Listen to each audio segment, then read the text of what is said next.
Thank you for listening to the Tactics Meeting. I've been recording this podcast now for 2 years, since January of 2020, right from the beginning of the pandemic.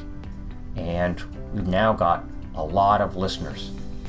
But I don't get paid for this. It was a personal project, and it's not cheap. And so now I'm asking for your support. If you enjoy the program, if you get value from the program, if you enjoy listening to technical experts talk about response tactics and technology, and you can afford a dollar a month or $5 a month to help support the production cost, the cost of hosting, the cost of streaming, that would be really, really helpful.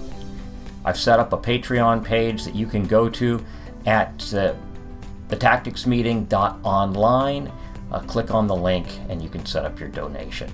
And now, let's get to this amazing program.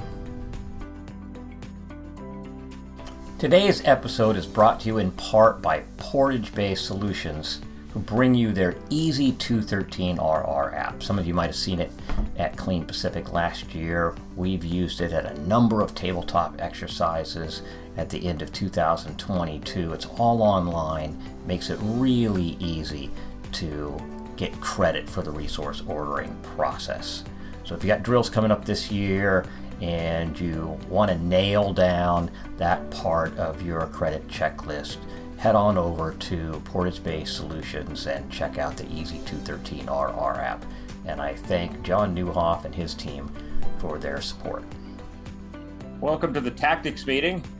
Today on the program, I have Sean Steingold, who is the General Manager of iNavX, a navigation program for the iOS platform, both iPad and iPhone.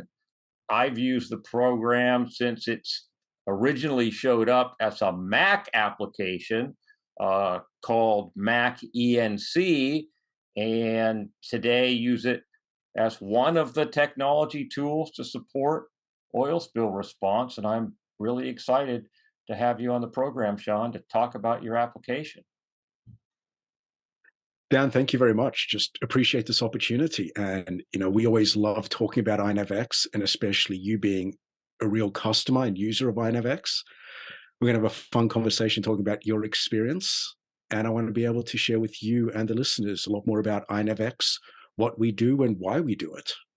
Well, that'll be great. So to start off with the listeners who don't know what iNavX is, this is a navigation software program, a mapping program for vessel operators. But what makes me use it in the oil spill world, what makes it fall into that tactics and technology section of the podcast, is its ability to show nautical charts, to import weather, which I used a lot on the response I was doing down in Santa Cruz. We were looking for a weather window to fly helicopters, and it was really nice to be able to pull that surface analysis map right into NavX and scroll forward 3 or 4 days, 4 hours at a time. That was great. The ability to overlay AIS, automatic identification system data from vessels, makes it just one of those mapping tools that I think is indispensable to have in your toolkit.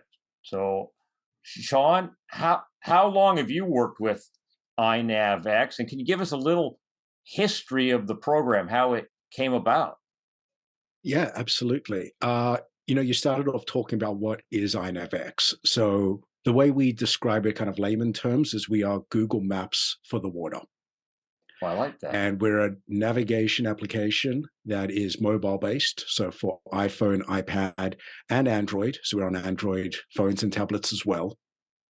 And we give people the ability to navigate over waterways. We think of iNavX as the world's premier navigation software application. And then we partner with a lot of cartography and data providers to populate iNavX with all the charts that people need and additional services. And you touched on two big ones, weather and AIS. I bought the business back in 2015 from the original developer. The story that I like to share about Rich, who was the original developer, is he retired in 2001, moved from Oregon to Hawaii, taught himself to sail, and being a big Mac aficionado, grew frustrated that at the time there were no navigation applications for the Mac. Everything was PC based. So, being a software engineer, took it upon himself to build one. And Mac ENC, from their very humble start, developed a cult following. When the iPhone was released in 2008, the iOS App Store in 2009, Rich ported Mac ENC, which was a Mac application, to iOS, and hence iNavX was created. And iNavX really grew on top of the success that Mac ENC, the Mac application, had, and took off like a wildfire. And a few years into the business, Rich turned around and just asked himself this question, which was, I thought I'd retired. Why am I working so hard? And when you have a product that grows that strong, develops such a big following, it does become a full-time job. There are always new features, there are updates, there are customers that have questions. And Rich wanted to retire again. So my business partner and I have been in the mobile application space for a while. We had bought mobile application companies. We had started. We had experience in the navigation category too. And through contacts, got to know Rich. And it just reached a point where it made a lot of sense for us to take iNavX forward and allow Rich to go back and retire on his sailboat. So when he ported it to iOS, but it wasn't an Android product at that time. You must have done that. That's correct. We ported it to Android in 2018. Also, really quite recently. Yes. At least half of the people I work with are Android users, so that's great that it's native to Android as well. It is, iNavX is just a truly wonderful product. And we always get so enthusiastic when we talk to users and we learn about the use cases and what they do. We're obviously able to see a lot of data, so we get to understand our users a lot too. iNavX, from all of my experience in the mobile application world, it's the only app that I've ever come across where the iPhone to iPad split is 50-50. Really? Because I only Yeah, use it on my iPad. I think it's probably because I just don't have enough memory on my current yeah. version of my iPhone, but I let it ride in my iPad. Yeah, most people use apps on their phones because that is the primary, what we kind of like to say internally, the control panel for your life. Everything's on your phone, everything's an app. But iNavX, it's really become an iPad heavy user base. And the reason is it's much easier to put your iPad on top of your MFD, your inbuilt display system, and use iNavX that way on an iPad. The bigger screen, the bigger real estate. It's just an easier function. And what's iNavX today? It's free to download. You pay for your charts each year, and you can use your iPad that's sitting in the bottom drawer of your study.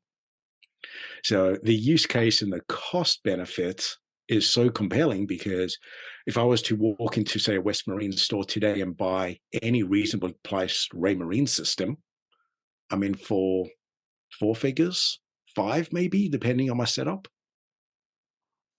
Yeah, I mentioned this to you before the podcast started, but I just acquired a new sailboat, and it has a Raymarine system on it, Raymarine radar, chart plotter, um, and if I had to, and it's relatively old, if I had to upgrade that system's navigation, you're right, it'd probably be at least 2 grand. Even if I could reuse the radar dome Yeah. itself, the rest of it would Mhm. be quite expensive. Yeah. And I guess I've had it on my iNavX on my iPad for long enough that I haven't really thought about charts. But the NOAA raster charts, they download for free, right? They are available for free as a download within the app. One of the troubles with the NOAA raster charts is that NOAA is no longer supporting those and publishing them on a ready basis. Okay. They've moved to the real-time vector system. So we have their new vector charts available. But we do make the NOAA raster versions available as a free download within the app. That's correct. Okay, so it's the raster versions that I'm using. So tell me about downloading the vector charts. Well, I don't know how much you want to go into the difference between kind of raster or vector, but obviously one of the big use cases or big experiences that people will understand is the raster charts that are available in iNavX are individual tiles. So you'll download each individual tile, whereas the vector chart, just given the compression algorithm that supports it, enables you to download a full region and seamlessly pan, zoom, and scroll, similar to an experience you would have with, say, Google Maps. So you could, for example, go in and download the entire coast of California and then seamlessly zoom in and out and pan and scroll anywhere you like. So is that a subscription within the application then to get the vector regions into That the is application? correct. Yes, I think we are offering all of the United States NOAA vector charts for $20 a year. Oh, I'm doing that this afternoon. All right. Well, that's good. I am a little tired of going from tile to tile, from 18400 to 18421 to. I mean, I'm kind of used to it. Exactly. I'm a Hmm. professional mariner. I'm used to. In my region, I know all the chart numbers Hmm. and which chart I'm looking for, but it is a little bit of a hassle.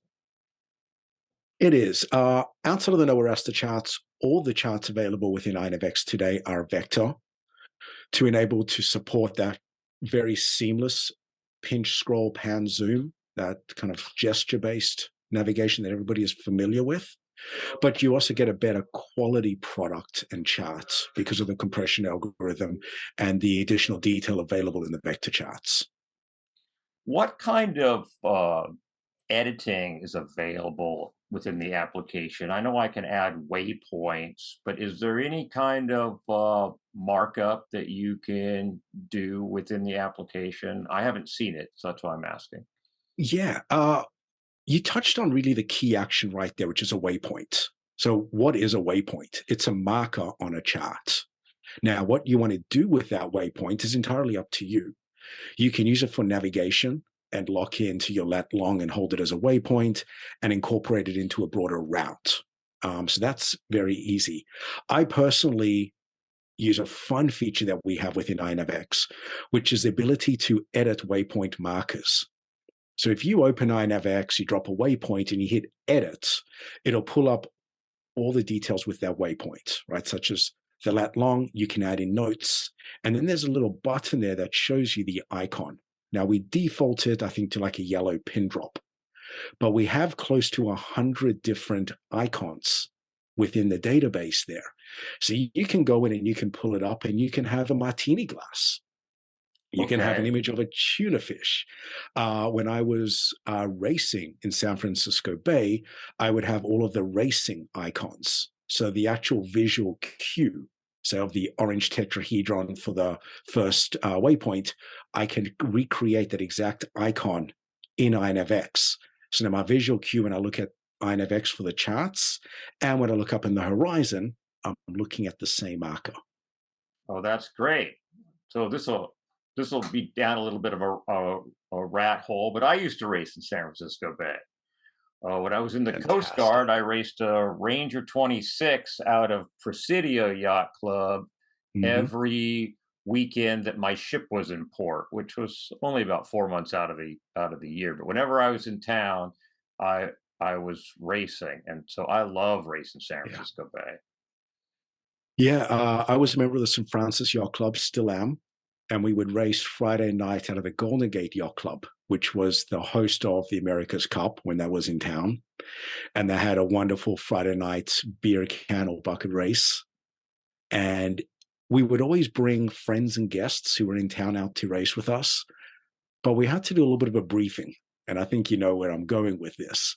This isn't your casual, let's wear little t-shirts, board shorts, hold a beer when you're doing Friday night races in the summer in San Francisco. It's full foulies, full safety lines. You know, that wind is whipping in, hitting 35 knots very easily. So the conditions, gnarly but fun. And you just have to Oh, know what you're getting yourself into. it's fun. I raced out of the Golden Gate Yacht Club on one of those Friday night series a couple of times, and one, the guy who owned the sailboat I was racing on, it's like, yeah, we're gonna sail out of the yacht club on Friday, and lots of crew just come along. It's like, oh, I'm having my wisdom teeth out that day. I probably won't be up for it. Well, you don't have to do anything. Don't worry about it. Just come sit on the rail, have a beer. I'm like, okay, great. So I did that. I came out there. Supposed to have 6 people. There were 3 of us. Right. And I'm like, are we going to go to do this? He goes, sure. I ended up working the foredeck. We took line honors that night. Congratulations. So that was the last time I sailed out of the Golden Gate. Good barbecue afterwards, too. Fantastic barbecue. Yeah, love it. Love it. So icons. So can you add your own icons? Can I import my own icons? We don't support that, I'm afraid. Okay. So here's why I ask. So Mhm. one of the things that we do in emergency response, oil spill response, is that we're always developing a situation map. And I've used iNavX to try to do that and then take a screenshot and put it into my report. And that works okay. Mhm. But there are very specific mapping icons that belong to the incident command system. Mm. And it would be really interesting if you were to add a subset of incident command system icons to allow that kind of mock-up. The little square that is the command post, the little circle and S that is the staging area, and et cetera, et cetera, et cetera. Mhm. No need to comment on it, but something to think about. If you knew what the format was and the graphic size, I'm sure we could come up with Yeah. something. I think, Dan, that's an easy problem for us to solve, and I want to solve it in a new way. You asked, can I add in my own icons? And that creates a whole level of complexity because we have to standardize for quality, image size, make it available, publish it in real time. But what we can do is we can update the database ourselves. So if for your situation, if there are a dozen or 2 dozen icons that you would use for emergency response, if you can provide those to us and you and I can take this offline, we can have it loaded up and made available. That's a much easier problem to solve. I think that would be amazing. All right. Well, we'll pick that up. Fantastic. We'll pick that up offline. People will love that. All of you, Larry, Ryan, if you're listening, you'll love it too. Okay. And now, Dan, just tell me, why can't the command center be a martini glass? Well, it could be for me probably, but Okay. that wouldn't follow the incident command system, and the got a Coast Guard and bunch the EPA would likely frown upon it. We got Jolly Roger in there if you'd like. No, I'll be using that. That's for sure. I love that you have a subscription available for AIS. I work closely with the Marine Exchange of Puget Sound and have successfully, really quite easily, plugged their aggregated feed URL and port into iNavX, and Bob's your uncle. There's the AIS display, which is super great. You also offer it as a subscription. Can you tell me what the subscription covers and where that data is actually coming from? Of course. So to step back to something I shared at the very beginning when we were talking about iNavX, we know what we are good at. And what we are good at is building and publishing and running the best marine navigation software. What we then like to do is go out and partner with other leading providers in the industry, whether it be cartography companies or data providers. When we talk about AIS, we partner with a wonderful company out of Canada called SeaTech. SeaTech is SIITECH.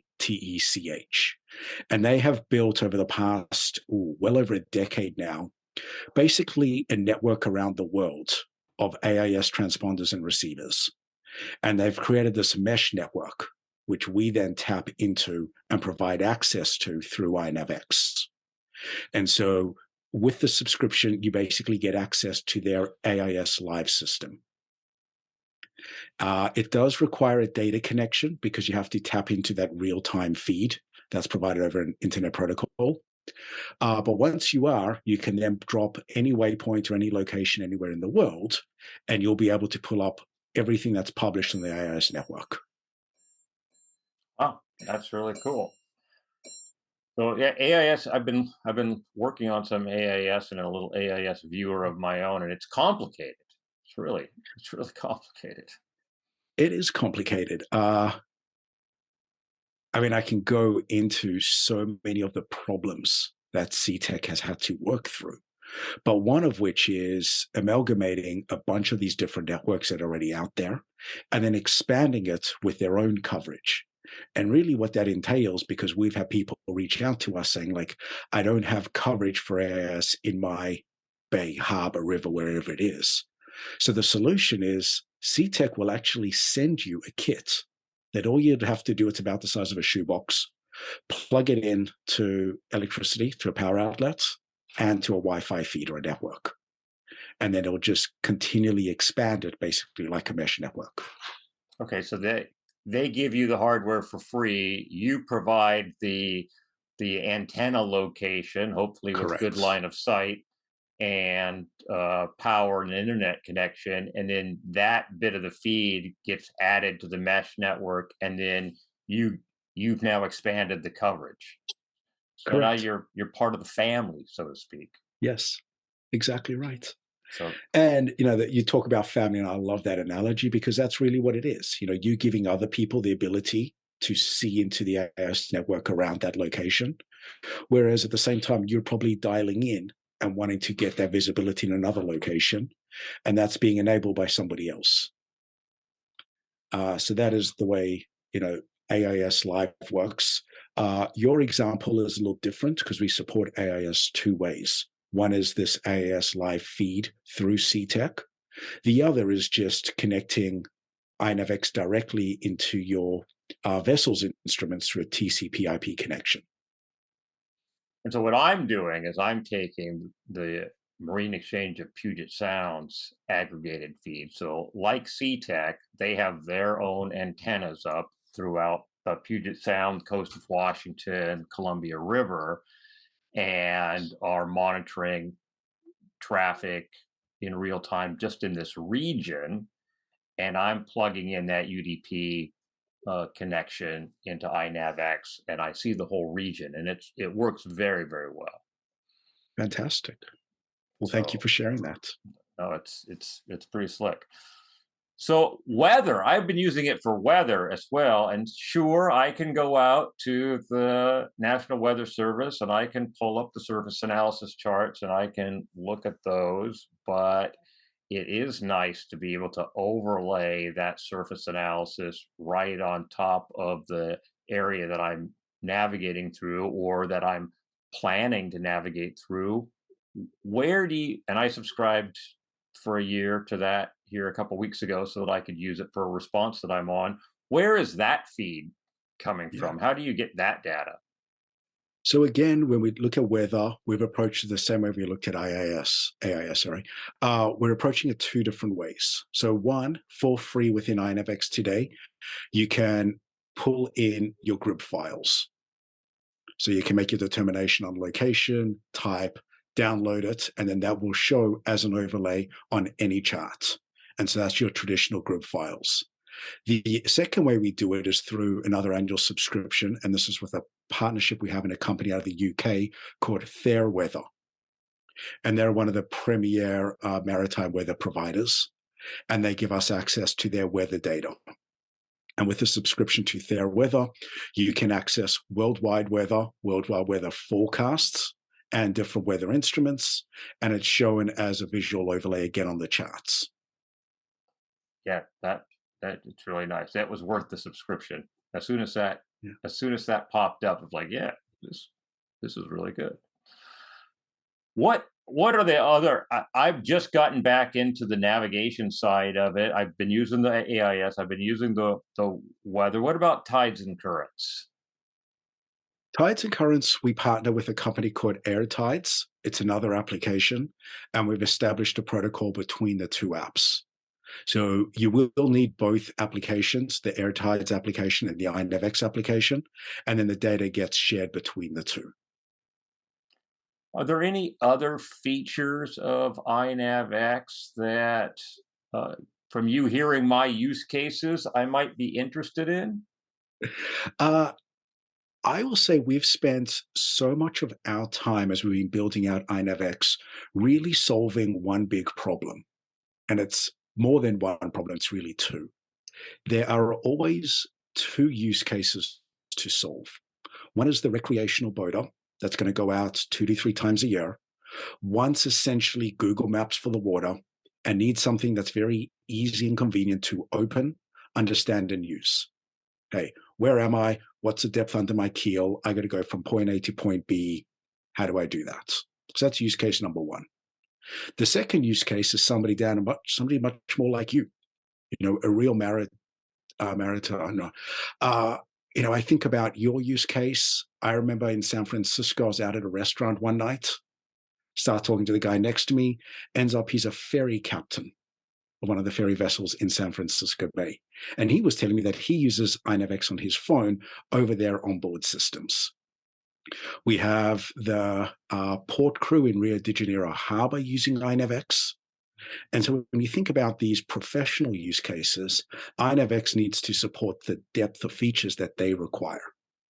And so the problem we have to solve is we got to support the recreational boater who's using it 2 to 3 times a year, and it needs to be as clean and simple and easy to use for them, as well as all the advanced capabilities that a professional would need.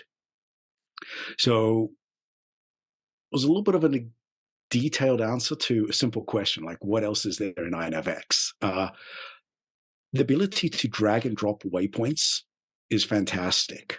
And I'm going to actually share a quick story down that you share with me because it's what I do. I sit on my couch, watch a ball game, and I plan my routes. And if you think of back in the day, having to sit on board your vessel and fiddle with the knobs to move waypoints and routes, yeah, I much prefer doing it in the comfort of my home, in the warmth of my home, especially if you're up in the Puget Sound in winter, and being able to watch a ball game and plan routes.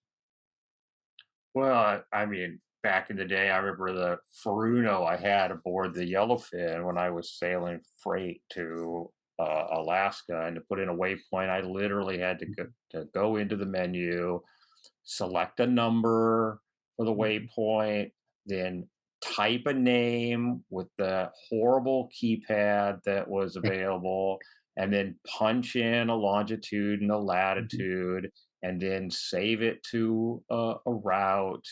And Mhm. if you were coming on board, and I used to carry a 3 ring binder around with me that had, printed out routes with waypoints, and I'd Mhm. get on a ship I hadn't been on before, and I end up, programming this route in by hand. It take, Mhm. 2 hours to go through this sheet of paper to Mhm. program a route back Yeah. in again, and to be able to drag and drop it and say, yeah, that's good right there. Mhm. That's great. I could see if I was, a Puget Sound pilot or something, I'd want to have all of that with me. Yes, I'd use the ship's gear, but it would sure be nice to be able to look over and have a second check. Yeah. Maybe that would have kept the Costco Busan from running into the Bay Bridge coming out of Oakland back in 2005. Yeah, that's a great story. But you actually just touched on something that we speak about a lot, which is redundancy. When I learned to sail and I learned to boat, my grandfather taught me. And the biggest lesson he always taught me was have a backup plan, have a backup life vest, have a backup line. That redundancy is key. And so with something like iNavX, which is just an application on your phone or your tablet, whether you have a $25,000 Raymarine setup or you still are loyal to paper charts, my pitch is always simple. It's a free download. Go to the App Store and download iNavX and have a backup. Oh, that's And great whether advice. iNavX is your backup or your redundancy, or your paper charts is the backup and redundancy, you are safe. And that's priority number one. We want everybody to be safe on the water. And if you're safe, you should have confidence. Uh, So I'm glad you kind of took the conversation there because this is something that we talk about very fondly and very regularly with everybody. Having that backup, have their redundancy. The other thing I just thought of, you were asking me kind of great features. There's one that I use quite regularly in iNavX that I think's a little overlooked, but if I can take a minute to share with you, I think you and the listeners will probably agree.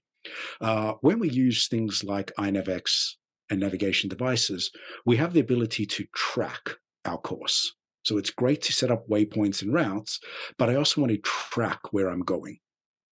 So I want to track for whether it's my captain's log or I want to analyze my route afterwards. Within iNavX, you can change the frequency of the tracking pings. Oh, So we call it low, medium, or high. And basically, low is 10 nautical miles, medium is every 1 nautical mile, and high is every zero point 0.1 nautical mile. So your two good use cases to think about there is because every time it pings, the app is firing, it's creating a data point. So it is going to be using battery, and it's going to be creating all of these data points as well. So if I am racing in San Francisco Bay, I probably want to set tracking to high every 0.1 nautical mile. But if I'm doing the Transpac out to Hawaii, 0.1 nautical mile may be a little bit too much data. So take it to low, track every 10 nautical miles. now is it storing the data on device? It stores it on device within the application on your account, but you can set it up to sync to our cloud or export it. So it'll automatically sync within your iNavX account. So for example, if you are using your iNavX account on both your iPhone and your iPad, your data can be moved and shared seamlessly between your two devices. You can also export it out, and you can export it through iCloud AirDrop or email as a KML, or what's the other protocol right now? GXP? GPX? Show me a blank on that, sorry. Okay. I mean, can I get it as a CSV or an Excel file? You can do that too, yes. Okay. Well, that's pretty neat. All right. Well, I'll have to try that out. Well, I love the idea of getting some more icons into the thing. We'll definitely talk about that. And I'm old, so I have also ordered paper charts for the new boat. So iNavX, it'll be 3. It'll be the Raymarine chart plotter and radar. It'll be iNavX, and then I will have paper charts at the chart table. Sure. Now, can I ask you just 2 quick questions? 1, you got your paper charts, you got your Raymarine, you got iNavX. In general, day to day, which one of those systems is your go-to? Well, initially, it's probably going to be iNavX just because I'm used to it. I have to Sure. learn the Raymarine system. Mhm. But I could see myself very quickly defaulting to paper charts. I mean, I've been using Yeah, paper charts since I was, 16, of course. and Yeah, and that's just, um, you know, yeah. before the first IBM personal computer came out, I've been using paper charts. So it's been a while. Absolutely. And I have no And then idea how to there's put waypoints into this Raymarine system, or if I can import. I don't know anything about it. And so if I'm in a hurry, if I'm looking for Mhm. something, and right now Raymarine is not going to be the first thing. It's Yeah, going to take a while to make that a habit, yeah, I think. I yeah. got to see if And I can then put the iPad in a waterproof Pelican uh, mhm, uh, or a box and find a way to mount it at the nav station. absolutely. Yeah.